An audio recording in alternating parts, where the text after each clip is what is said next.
स्वागत है आप सभी का सीएनबीसी आवाज पर। आप देख रहे हैं 10 के दमदार ट्रेड्स। सबसे पहले तो आपको बता दें कि आज नया खिलाड़ी हम लोग नहीं दे रहे हैं। इसका मतलब ये नहीं कि कल का खिलाड़ी आज नहीं होगा, कल का खिलाड़ी आज होगा। मार्केट को थोड़ा सेटल होने देते हैं, चाहते हैं कि कहते हैं money saved is money earned.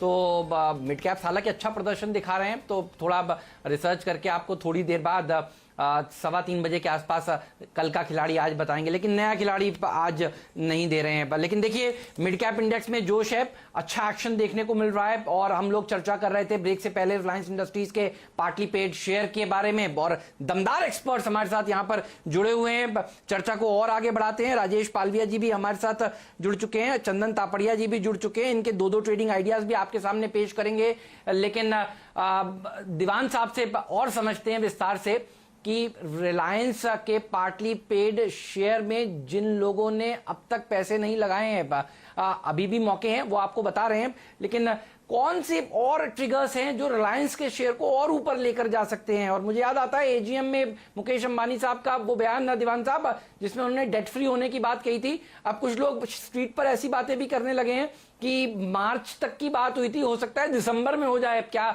आप भी उस कैंप में हैं? आपका क्या विचार है?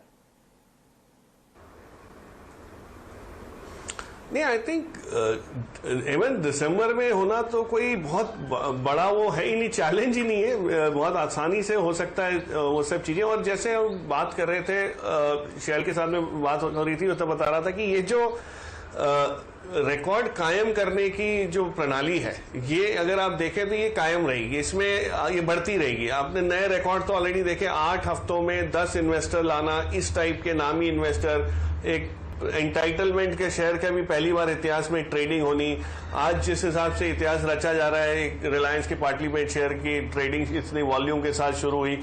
हो सकता है आप पहली इंडियन कंपनी का भी रूप देखें जो नैस्डैक पे लिस्ट होती है। अब वो कब होती है, कब तैयारी होती है, उसकी जो समय लगेगा रेगुलेटरी एस्पेक्ट से, वो है। सो एंड फाइनली ये डेट फ्री होने के बाद जो ताकत इस कंपनी की बनती है टू अंडरटेक न्यू बिजनेसेस, वो गजब की रहेगी। अगर इसमें सऊदी अरामको आ गया तो जैसे हमारे संजीव वसीम साहब बोलते हैं, फिर तो बल्ले बल्ले है हो जाएगी। तो ये जो ट्रिगर्स हैं ये कई, और एक सबसे बड़ा ट्रिगर जो ये एजीआर के बाद आया है, मैं थोड़ा सा इसका बेसिक बिजनेस पे गौर करना चाहूंगा।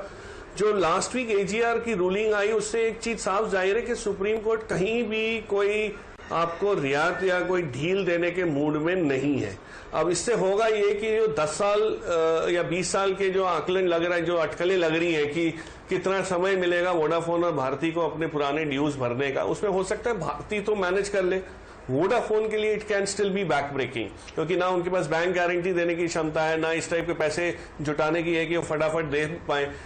उसके बाद जो मार्केट आपके पास रहेगा, उसमें वापस 2 प्लेयर्स का डोमिनेशन जो है वो शुरू हो जाएगा। और जब 5G स्पेक्ट्रम का ऐलान होगा और जो नीलामी होगी स्पेक्ट्रम की, उसमें कौन कितना हासिल कर सकता है, वो अगर आप देखें तो Reliance Jio with such a big war chest, जिसको हम कहते हैं कि मतलब इतना बड़ा पैसे का बंडोल लेके जब बैठे हैं, तो उनके लिए 5G में जो ग्रोथ मिल सकती है उसके ऊपर पूरी परिपूर्ण होना मच मोर इजी, काबिल ज्यादा है भारती के कंपैरिजन में भी, और ऑफ कोर्स वोडाफोन के कंपैरिजन में। So the difference between the leadership and other players telephony में वो बहुत बढ़िया तरह से आपको इंक्रीज होते हुए दिखेगा।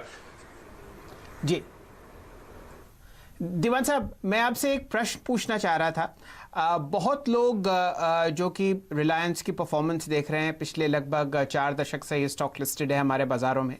क्या आप सजेस्ट करेंगे कि रिलायंस पार्टली पेड में कोई SIP शुरू किया जाए? जो लोग बड़ा स्टॉक नहीं खरीद पा रहे, 1600 रुपये पे, 1650 पर आपने अपना आंकलन 2000 रुपये दिया, क्या उनके लिए ये स्ट्रैटेजी ठीक होगी कि हर महीने, हर हफ्ते 2 शेयर, 5 शेयर, 10 शेयर, जो जिसकी क्षमता हो, उसमें रिलायंस पार्टली पेड में एक अच्छा SIP शुरू किया जाए?